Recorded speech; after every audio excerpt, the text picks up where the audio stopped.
We're in section 27 of Arlington National Cemetery. This is one of the oldest sections of the military cemetery at Arlington. And it's where the story of Arlington National Cemetery really begins. Arlington has so much history tied up in the Civil War. This section of the cemetery was begun in May 1864, really before there was a cemetery. How did that happen? It happened that 1864, the Civil War had been going on for several years, and Washington was really a hospital city at that time. There were as many as 50,000 soldiers and sailors in the hospitals of Washington, temporary hospitals set up all over town.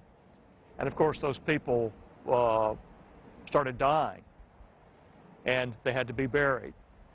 So earlier in the war, the national cemeteries were established at Alexandria, Virginia, and at the old soldiers' home in Northwest Washington. They were planned to accommodate all of those who died in the Washington area hospitals. What happened was that the war went on much longer and was much bloodier than anybody expected, so that we pretty soon filled up the graveyards, the national cemeteries at Alexandria and at the old soldiers' home in Washington, and needed new burial space. So the quartermaster's office of the Union Army looked across the river and found this place, Arlington, and thought it would be a good place to begin burying people. Arlington happened to be the home of Robert E. Lee, the Confederate general. So not only was it a convenient place to begin military burials from the Civil War, it was also thought to be a matter of justice, maybe even vindication, if you want to call it that. The first military burials at Arlington came in May of 1864, well into the Civil War. And the very first of those burials was a private from the 67th Pennsylvania Infantry named William Christman. He was a farmer. He was from a poor family, and he came to serve in the Union Army. Unfortunately, he ended up in the hospital in Washington.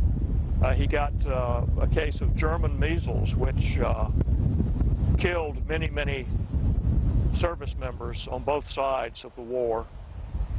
He developed peritonitis from his measles infection, and he died in a Washington hospital. Was brought across the Potomac River here to Arlington as the first military burial.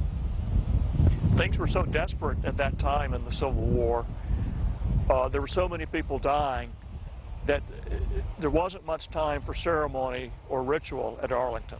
They would bring people over for burial day after day after day, and they went into the ground, as William Christman did, with no flags flying, no bugles playing, quite often not a chaplain to give them a send-off.